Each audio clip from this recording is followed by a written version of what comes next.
اب سوال یہ ہے کہ یہ ساری چیزیں مانتے تھے کفار بھی، وہ مانتے تھے کہ اللہ ہی خالق ہے، مانتے تھے اللہ ہی مالک ہے، اور وہ مانتے تھے کہ اللہ ہی متصرف ہے۔ اللہ اکبر، یعنی رب مانتے تھے وہ۔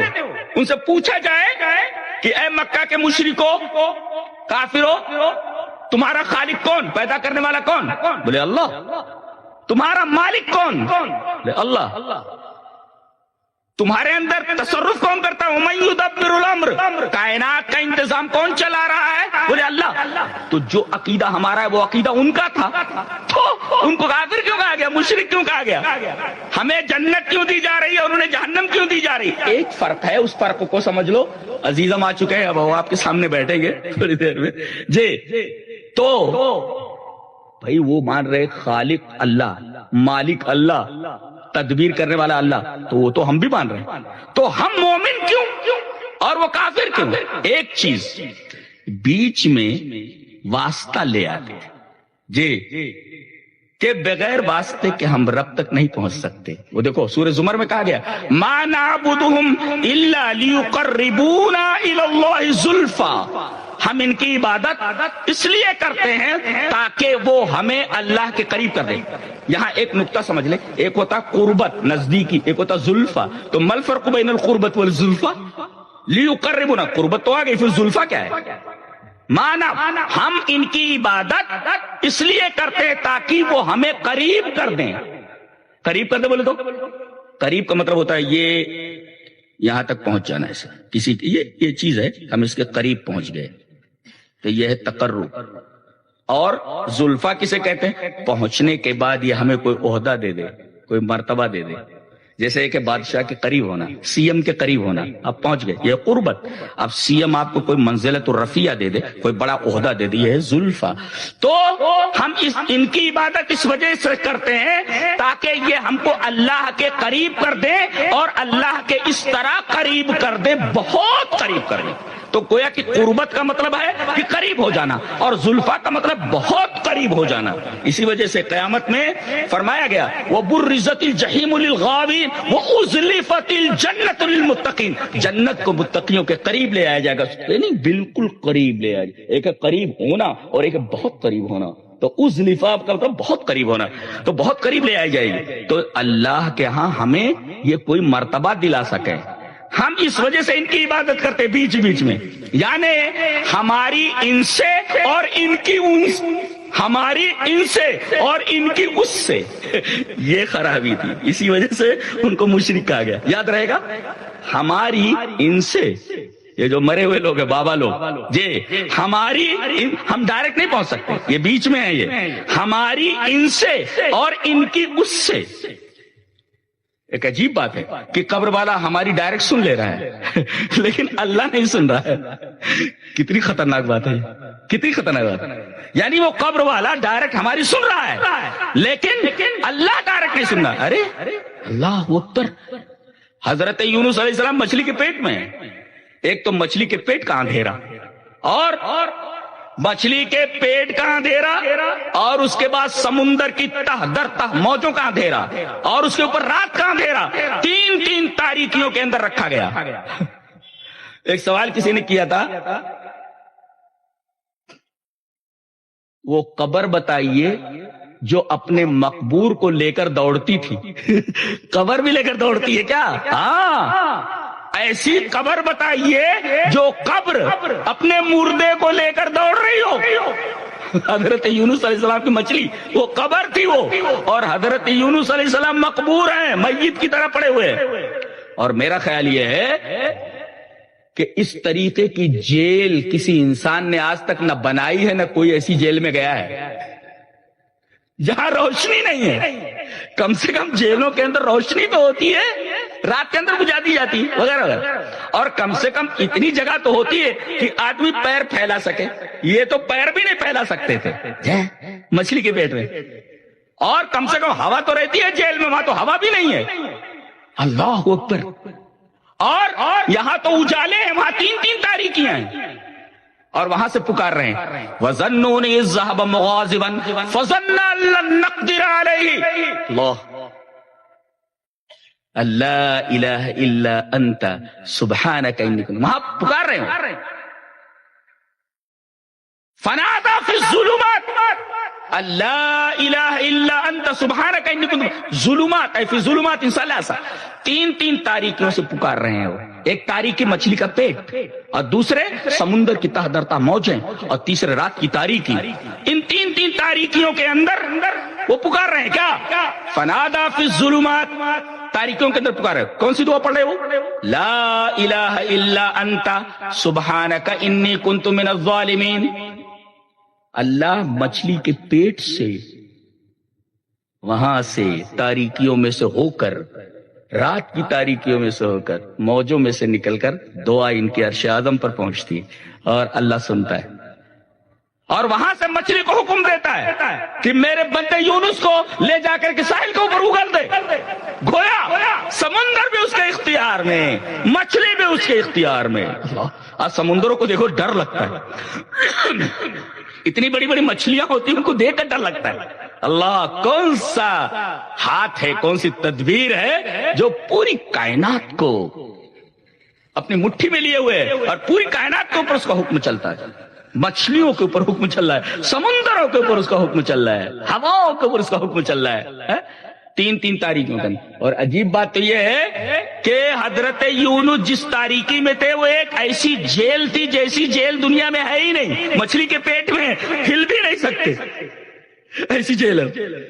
تین تاریکیاں ہیں، آدمی سانس نہیں لے سکتا، آکسیجن نہیں ہے وہاں، پھر بھی اللہ زندہ رکھ رہا ہے۔ پتہ یہ چلا کہ اللہ جس طرح تمہیں آکسیجن دے کر زندہ رکھتا ہے، وہ چاہے تو بغیر آکسیجن کے بھی تمہیں زندہ رکھ سکتا ہے۔ یہ ناممکن کو ممکن بنا دینا، اسی کو کہتے ہیں تصرف، اسی کو کہتے ہیں تدبیر۔ وہ جس طریقے سے چاہے کرے تمہارے ساتھ۔ اللہ تو ہم نے مانا کہ خالق وہی، ہم نے مانا مالک وہی، ہم نے مانا مدبر وہی۔ کافر بھی تو ہی مانتا ہے، کافر بھی کہتا ہے خالق اللہ، مالک اللہ، مدبر وہی۔ پھر ہمیں مومن کیوں سے کافر کیوں کہا گیا، انکار کرنے والا کیوں کہا گیا؟ اس وجہ سے کہ بیچ میں ایک چیز لا رہے ہیں، وہ یاد رکھو کیا ہے وہ؟ ہماری ان سے اور ان کی اس سے، یاد رہے گا نا؟ یاد کروا دیتا ہوں۔ ہماری ان سے، جو پڑے ہوئے ہیں، جو مر گئے، جن کے بارے میں ہمارا عقیدہ یہ ہے کہ ہمارے کارساز ہیں، مرنے کے بعد بھی ہماری بگڑی بناتے ہیں، تو ہماری ان سے اور پھر یہ جو ہے ان کی اس سے، ما نعبدہم الا لیقربونا الی اللہ زلفی، اس سے بہترین تفسیر آپ کو نہیں ملے گی کہیں بھی۔ ما نعبدہم الا لیقربونا الی اللہ زلفی کی تفسیر کیا؟ ہماری ان سے اور ان کی اس سے، ہماری ڈائریکٹ وہ نہیں سنتا، ان کو درمیان میں وسائط لے آؤ، یہ وہاں تک بات پہنچائیں گے۔ یہ اللہ کی توہین نہیں ہے، یعنی ڈائریکٹ نہیں سنتا، ہماری بیچ میں واسطہ ضروری ہے۔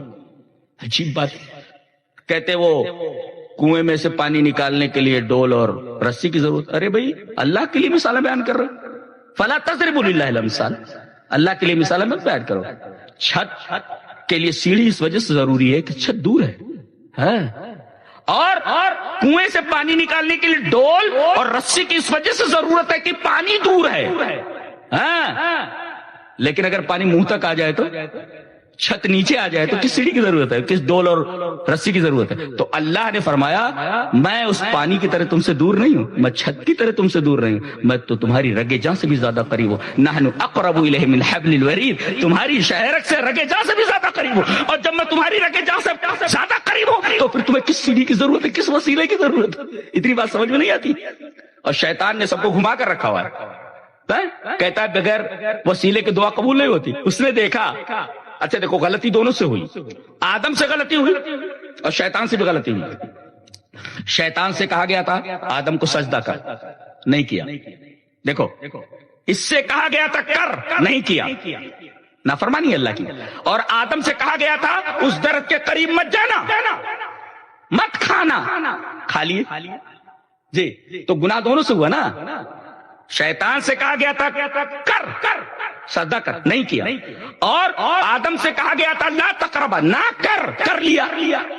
ایک سے کہا گیا تھا کر، نہیں کیا، اور ایک سے کہا گیا تھا نہ کر لیا۔ گناہ تو گناہ ہے نا۔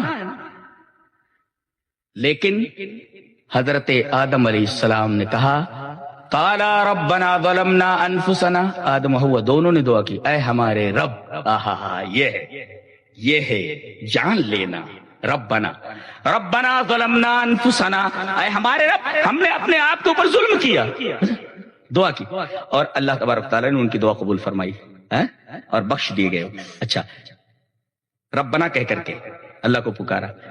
اب شیطان نے دیکھا کہ اس نے خطا کی تھی، ربنا کہا اس نے اور معاف کر دیا گیا، لاؤ میں بھی ربنا کہہ کر کے ایک چیز مانگتا ہوں۔ قال رب انظرنی الی یوم یبعثون، کہا کہ میرے رب، آدم کے ربنا کے حوالے سے، ربوبیت کے حوالے سے دعا مانگی گئی، تو نے قبول کر لیا، میں بھی ڈائریکٹ ربوبیت کے حوالے سے تجھ سے دعا مانگتا ہوں، میری دعا قبول کر لے۔ کیا دعا مانگی؟ ایک نے معافی مانگی اور ایک نے سرکشی کی، کیا؟ مجھے قیامت تک زندہ رکھ تاکہ میں تیرے بندوں کو بہکاؤں۔ یہ عجیب و غریب شیطانیت ہے۔ ایک سے غلطی کہہ رہا اللہ مجھے معاف کر دے، اور ایک کہہ رہا ہے مجھے اور گناہ کا موقع دے۔ یہ کتنی عجیب بات ہے۔ آدم سے غلطی ہوئی، میرے رب خطا ہو گئی، مجھے معاف کر دے۔ ایک خطا ہوئی، رو رہے ہیں، گڑ گڑا رہے ہیں، دعا کر رہے ہیں، میرے رب مجھے معاف کر دے، غلطی ہوئی، بہت بڑی بھاری غلطی ہوئی، معاف کر دیے گئے۔ اور ایک کہہ رہا ہے مجھے قیامت تک زندہ رکھ تاکہ میں گناہ پر گناہ کرتا رہوں۔ شیطانیت میں اور آدمیت میں فرق سمجھ میں آیا؟ آدمی وہ ہے جو غلطی کرنے کے بعد اپنی غلطی مانے اور معافی مانگ لے، اور شیطان وہ ہے جو اپنی غلطی کرنے کے بعد غلطی کے اوپر اڑا رہے۔ اسی وجہ سے کسی نے کہا ہے کہ غلطی پر سرکشی کا اضافہ نہ کرو، اس لیے کہ اللہ کے ہاں غلطی قابل معافی ہے، سرکشی قابل معافی نہیں ہے۔ حضرت آدم سے غلطی ہوئی، معاف کر دیے گئے، لیکن شیطان سے سرکشی ہوئی، غلطی نہیں، لہذا معاف نہیں کیا گیا۔ اچھا، عجیب بات یہ ہے کہ دونوں نے بغیر وسیلے کے دعا مانگی۔ کیا انہوں نے ربنا کہا، آدم و حوا نے، دعا قبول ہو گئی، اس نے بھی ڈائریکٹ کہا رب، اس نے بغیر وسیلے کے دعا مانگی، اور پوری دنیا کو الجھا کے رکھا ہوا ہے کہ بغیر وسیلے کے دعا قبول نہیں ہوتی۔ کتنا چالاک ہے، دیکھو کتنا چیپٹر ہے، کتنا چیپٹر ہے۔ اچھا، ایک عجیب بات اور بتاؤں، اللہ تعالیٰ نے اسے راندے درگاہ کیا تو کیا بولا؟ تو نے مجھے اس کی وجہ سے گمراہ کیا۔ بہت سارے لوگ کہتے ہیں ہماری تقدیر میں گناہ کرنا لکھا ہوا ہے، تو ہم اگر گناہ کریں تو اس میں ہماری خطا کیا؟ ہم نماز نہیں پڑھتے، کیوں؟ ہماری تقدیر میں لکھا ہوا ہے۔ ارے بے وقوف آدمی، لکھنا الگ چیز ہے اور تجھے عمل میں اختیار ایک الگ چیز ہے۔ اتنی بات تیری سمجھ میں نہیں آتی۔ کتے کو معلوم ہے، کتے کو، کہ آدمی مختار ہے اور کوئی چیز مجبور محض ہے۔ مثلا ایک کتا یہاں بیٹھا ہوا ہے، میں پتھر اٹھاتا ہوں اور کتے کو مارتا ہوں، برابر؟ کتا پے پے کرتا ہوا کس کی طرف بھاگتا ہے؟ آدمی کی طرف۔ چوٹ کس نے پہنچائی؟ چوٹ تو پہنچائی ہے پتھر نے، بھائی پتھر لگا، پتھر کی وجہ سے چوٹ پہنچی، نہ تکلیف پہنچی، لیکن پتھر نے چوٹ پہنچائی، مگر وہ پتھر کی طرف نہیں دوڑتا، پتھر پھینکنے والے کی طرف دوڑتا ہے۔ کتے کو بھی معلوم ہے کہ پتھر مجبور ہے اور انسان مختار ہے، اور اسی اختیار کی وجہ سے انسان کی پکڑ ہوگی۔ کتے کو معلوم ہے کہ پتھر پھینکنے والا یہ مختار ہے۔ یہ کہنے لگا تو نے آدم کی وجہ سے مجھے گمراہ کیا، اچھا تو کیا کروں گا میں؟ لاقعدن لہم صراطک المستقیم، تو میں تیرے صراط مستقیم پر بیٹھ جاؤں گا۔ اچھا، اسے بھی معلوم ہے کہ راستہ ایک ہی ہے، اس کا نام صراط مستقیم ہے، جس کی دعا ہم تقریباً 24 گھنٹے میں 17 مرتبہ کرتے ہیں، اہدنا الصراط المستقیم، اسی کے اوپر بیٹھا ہوا ہے وہ، اسی کے اوپر بیٹھا ہوا ہے۔ لاقعدن لہم صراطک المستقیم، سے بیٹھا، اچھا بیٹھا کیوں ہے، کھڑا کیوں نہیں؟ ارے بھائی سامنے سے دشمن آ رہا ہو، کوئی آ رہا ہو اور اپنے دشمن کو کھڑا دیکھنے میں بھاگ جائے گا، لیکن اگر میں بیٹھا ہوا ہوں چپ چاپ تو وہ میرے قریب آ جائے گا، میں فوراً اس کو پکڑ لوں گا۔ وہ بیٹھا ہوا ہے، کتنا چالاک ہے۔ لاقعدن لہم صراطک المستقیم، میں تیرے صراط مستقیم پر بیٹھوں گا، کس لیے؟ چپ چاپ بیٹھے نہیں، ثم لآتینہم من بین ایدیہم ومن خلفہم وعن ایمانہم وعن شمائلہم ولا تجد اکثرہم شاکرین۔ آگے سے حملہ، پیچھے سے حملہ، دائیں سے حملہ، بائیں سے حملہ، اب بچے گا آدمی کیسے؟ چاروں طرف سے چوطرفہ حملہ ہے، لیکن بیٹھا اسی صراط مستقیم۔ دیکھو اسے معلوم ہے کہ اللہ کی طرف جانے والا راستہ ایک ہی ہے، صراط المستقیم، اور پوری دنیا کو یہ سمجھا کر کے رکھا ہوا ہے کہ راستے بہت سارے ہیں، پہنچنا ایک جگہ ہے۔ کتنی عجیب بات ہے، حالانکہ راستہ بھی ایک، منزل بھی ایک ہے، یہ قرآن بتاتا ہے، راستہ بھی ایک ہے، اور منزل بھی ایک، لیکن یہ شیطان نے لوگوں کو پھنسا کر رکھا ہوا ہے کہ راستے بہت سارے ہیں، منزل ایک ہے. ایسا گمراہ کرتا ہے وہ. ایسے شبہات، اسی کو شبہات کہتے ہیں. اب قاعدہ یہ ہے کہ جس نے ہمیں پیدا کیا ہے ہم اس کی عبادت کریں. دیکھو گیتا کا شلوک کتنا اچھا ہے. وہ کہتے ہیں اہم سروس پربھوః مت سروم پرورتتے اتی متو مام بدھا بھاو سمنوتاః. جی میں سنسکرت کا طالب علم ہے، ویسے پڑھتا نہیں میں، وہ تو آپ لوگوں کے لیے ویسے پڑھ دیا ہے. کہتے ہیں اہم، یعنی خدا یہ کہتا ہے اہم سروس پربھوః. جیسے انگریزی میں آف ہوتا ہے نا، آف مانی کا بینک آف انڈیا، انڈیا کا بینک. زیڈز بک، ایس لگا کر پاسٹروفی لگا تو کا مانا ہوتا ہے زیڈز بک. تو ایسے انگریزی میں اس سے لگا دو، اس. جیسے کہا جائے رامس پستکم، رام کی کتاب، جی اس سے لگتا ہے تو کا مانا ہوتا ہے کو. تو اہم سروس، میں پوری کائنات کا، کیا کائنات کا، پربھوః. پربھو کا مطلب کیا ہوتا ہے؟ Maker of all that exists in this world. اس دنیا کے اندر جتنی بھی چیزیں موجود ہیں میں سب کا میکر ہوں، بنانے والا، خالق. اہم سروس پربھوః، میں تمام چیزوں کا میکر ہوں، کائنات کے ہر چیز کا میکر ہوں. مت سروم پرورتتے، مجھی سے یہ ساری چیزیں وجود میں آئی ہیں، مجھ سے ساری چیزیں وجود. اتی متو بھجنتے مام، ایسا مان کر، متو مانے مان کر، ایسا مان کر عقل مند لوگ میری پوجا کرتے ہیں with all respects, with all belief, Buddha بھاو سمنوتا، پورے بھاؤ کے ساتھ، پورے اخلاص کے ساتھ. دیکھو یہاں عبادت کا مستحق وہی ہوتا ہے جو پربھو ہو، جو میکر ہو کائنات کا. اہم سروس پربھوః مت سروم پرورتتے اتی متو بھجنتے مام بدھا بھاو سمنوتاః. کہانی بہت لمبی ہے. تو اللہ تبارک تعالیٰ سے دعا کرتا ہوں کہ اللہ تبارک تعالیٰ ہمیں توحید کے اوپر قائم رکھے، دنیا میں شانتی، امن، اور موت آئے تو ایمان کے اوپر، اور آخرت میں ہمیں جنت نصیب فرمائے. وآخر دعوانا الحمدللہ رب العالمین.